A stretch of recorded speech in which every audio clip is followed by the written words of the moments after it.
राहत साहब, यानी कोई ऐसी चीज़ जो कभी गिल्ट में मुब्तला रखती हो? इंसान है हम, सबसे जी होती हैं बिल्कुल। मैं ज़रा सच कभी ज़्यादा बोल देती हूँ, कभी गुस्सा बहुत जल्दी मुझे आ जाता है, कभी कुछ फ्रेंड्स को, बहन भाइयों को, घर में या खुदा न करे बाहर किसी को कुछ कह दूँ गुस्से में आके जल्दी में, तो वो फिर मुझे रिग्रेट रहता है कि हाय मुझे ये नहीं, इसको डांटना नहीं चाहिए था। इस क्योंकि हम टीचर्स को ज़रा आदत है ना बच्चों को डांट पाट दिया ज़रा, और मैं ज़रा छोटी भी हूँ, लाडली भी शुरू से, घर में सब प्यार भी, हर जगह से मोहब्बत बहुत मिली है। तो एक बहुत वो है कि अभी तक वो मेरी आदत ठीक नहीं हो रही कि मैं बस जो दिल में आता है ज़रा जल्दी कह देती हूँ, गुस्सा वगैरह। इम्पल्सिव हैं आप? हाँ हाँ इम्पल्सिव। Ahmad, happiest moment? वो जो है वो मोमेंट था कि जब मेरा बेटा हुआ माशाल्लाह। तो ये बड़ी समझ ले कि मन्नतों के बाद अल्लाह पाक ने मुझे 2 बेटियों के बाद जो है वो बेटा अता किया, क्योंकि जो एक्सीडेंट हुआ था उसके बाद हम कभी सोच भी नहीं सकते थे कि कुछ क्योंकि वो क्लॉट्स जो है ना उसने बड़ा अंदर से खोखला जो है वो बॉडी को करना शुरू कर दिया था, तो हम डर गए थे।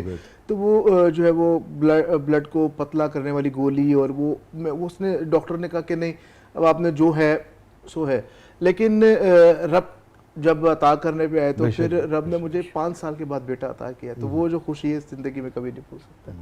वाह माशाल्लाह। क्या नाम है आपके साहबजादे का? मेरे बेटे का नाम साद अहमद। साद अहमद, माशाल्लाह। Happiest moment? मेरी हैप्पीएस्ट मोमेंट अम्मी जी को जब कोई बड़े अवार्ड्स होते वो मेरे लिए इतनी खुशी होती है उस पर कि माशाल्लाह इनको सब एक्नॉलेज कर रहे हैं और इनकी सर्विसेज को सराहा जा रहा है, वो हैप्पीएस्ट मोमेंट्स होते हैं अल्हम्दुलिल्लाह। हाँ जी। अहमद, सबसे तल्ख तरीन याद जिंदगी? मैं ये बताना चाहता हूँ कि मैं किसी के साथ कभी बुरा नहीं किया मैंने, क्योंकि मेरा दिल जो है वो अंदर से गवाही देता है कि मैंने किसी के साथ बुरा नहीं किया। जब किसी के साथ आप बुरा नहीं करते, जो आपके साथ कर जाए तो वो सारी ज़िंदगी कभी नहीं भूलता इंसान। तो इस तरह ये बड़ी मेरी जो है वो बड़ी शादी के अंदर बड़ी रुकावटें पेश हुई, लोगों ने जो है वो बड़े इख्तलाफात करने की कोशिश की कि ये शादी ना हो पाए या ये इस तरह ये ना हो, लेकिन क्या है जब रब रिश्ते मुकर्रर कर देता है तो आप कौन होते हो उसको तोड़ने वाले, क्योंकि वो रब की हमारे साथ है। ठीक। और आपकी शादी मोहब्बत की थी? हाँ जी, मेरी लव मैरिज। तो मैं जो समझ पा रहा हूँ आपकी शादी के दौरान कुछ ऐसी चीजें हुई? जी बिल्कुल, बड़ा कुछ जो है वो सामना करना पड़ा मुझे, जिन्होंने आपको बहुत तकलीफ दी। जी वो तल्ख यादों में से? तल्ख यादों में, लेकिन वो कभी ज़हन से नहीं जाएगी। अच्छा। मगर अच्छी बात यह है कि अल्टीमेटली आप अपने अल्हम्दुलिल्लाह अपने जो भी आपका साथी था वो मैंने हासिल कर लिया। अहमद, क्या डिलीट करना चाहोगे जिंदगी से? मैं उन लोगों को डिलीट करना चाहूँगा जो काम नहीं देते।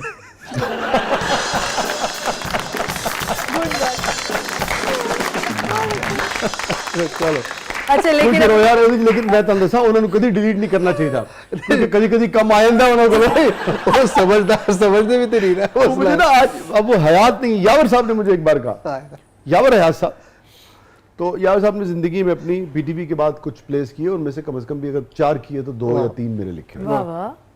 तो यावर साहब एक इस तरह के एक प्रोड्यूसर आए और हम दोनों को ये यकीन था कि ये बिल्कुल इनका कोई इरादा नहीं है किसी किस्म का काम करने का और ये वक्त हमारा बर्बाद कर रहे हैं। उन्होंने कहा, उन्हें मिसाल देते हुए फ़र्ज़ कर ले किसी फिल्म की कहा तारीखी, तो मैं उस फिल्म का नाम नहीं लेना चाहता किसी में से, कहने लगे चंद जी कदी कदी हो जाए बंदा जड़ा ना नॉन सीरियस हो आंदा है और शोले बना लेंदा है। आज तक याद है। फिल्म कोई और उन्होंने कही थी, मैं किसी वजह से उसका नाम नहीं लेना चाहता, तो मैंने कहा डिलीट ना करो उसे। ठीक है, चलो Ahmed, thank you so much, बहुत अच्छा लगा आप तशरीफ लाए, हमारी बड़ी दुआएं हैं, नेक तमन्नाएं हैं आपके लिए, और थैंक यू। इंशाअल्लाह ताला आपको अपने जितने भी ख्वाब हैं वो बारी ताला उन्हें पूरा करेगा, इस ज़रिए से करेगा जो आप चाहते हैं।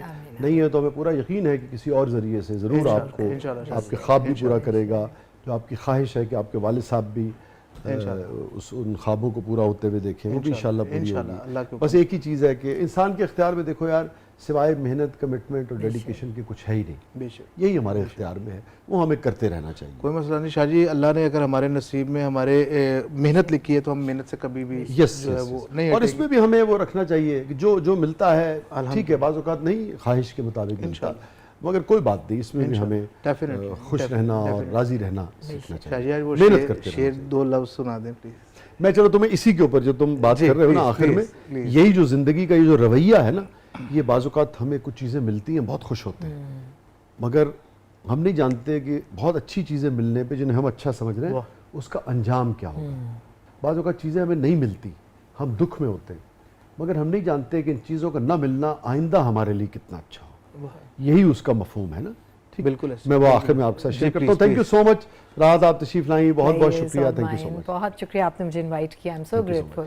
थैंक यू अहमद, बहुत बहुत Thank you, शुक्रिया। sir. Thank you, sir. और वो मैंने कुरान की एक आयत से ये शेर जो है ना इसका मफहूम लिया है, और बारी ताला इरशाद फरमाते हैं एक मौके पे, कुरान की एक आयत है, उसका मफहूम है कि तुम नहीं जानते जिस चीज़ को तुम अपने लिए अच्छा समझ रहे हो उसमें तुम्हारे लिए बुराई है। ठीक है, कुरान की आयत का मफहूम, तुम नहीं जानते जिस चीज़ को तुम अपने लिए अच्छा समझ रहे हो उसमें तुम्हारे लिए बुराई हो, और जिस चीज़ को तुम अपने लिए बुरा समझ रहे हो उसमें तुम्हारे लिए खैर हो। वाह, यही वजह है, ये ख़त्म हो गई जो मैं आयत में थी। अब मैं आपके साथ जो बात कर रहा हूँ वो यही बताना चाह रहा हूँ कि यही वजह है कि हम ये कहते हैं, और इस्लामिक फ़िलासफ़ी भी है कि आदमी मेहनत करता है और फिर जो उसका नतीजा जो भी निकले, भले आपकी ख्वाहिश के मुताबिक न भी निकले, मगर आप उस पर मुतमईन, खुश और राज़ी होते हैं।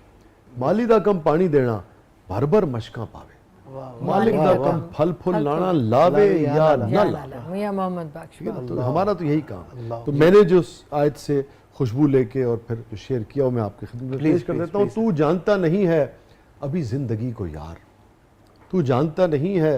वो गज़ल यूँ चलती है, शेर ये वाला है जिसका जिक्र किया कि दुनिया फ़रेब थी गमे दुनिया फ़रेब था, दुनिया फ़रेब थी गमे दुनिया फ़रेब था, सच पूछिए तो सारा तमाशा फ़रेब था। ये कामयाबी नाकामी सब ऐसे ही है यार। अल्लाह, दुनिया फ़रेब थी गमे दुनिया फ़रेब था, सच पूछिए तो सारा तमाशा फ़रेब था। तू जानता नहीं है अभी ज़िंदगी को यार, तू जानता नहीं है अभी ज़िंदगी को यार, उसका तेरे फ़रेब में आना फ़रेब था। वाह वाह वाह वाह, तो बहुत ज़्यादा परेशान नहीं होना चाहिए। वाह वाह, thank you so much, thank you so much. Thank you नाज़रीन, ये था आज का ज़बरदस्त। अपने फीडबैक से हमें आगाह कीजिएगा। इजाज़त दीजिए, अल्लाह हाफ़िज़। जी राहत जी, आप तो प्रोफेसर भी हैं और आपके स्टूडेंट्स तो आपसे लेक्चर के बजाय आपसे गाने की फरमाइश करते होंगे, और आप सुनाती हैं गाना उनको कि आप सख्त से सख्त लेक्चर दे देती हैं उनको। बड़ा सवाल। अच्छा, ये होता है कि जब बच्चे, अब तो YouTube आ गया, पहले टीवी पे देखते थे तो अगले दिन मुझे कहते थे क्लास में कि टीचर गाना सुनाए, पढ़ाए ना।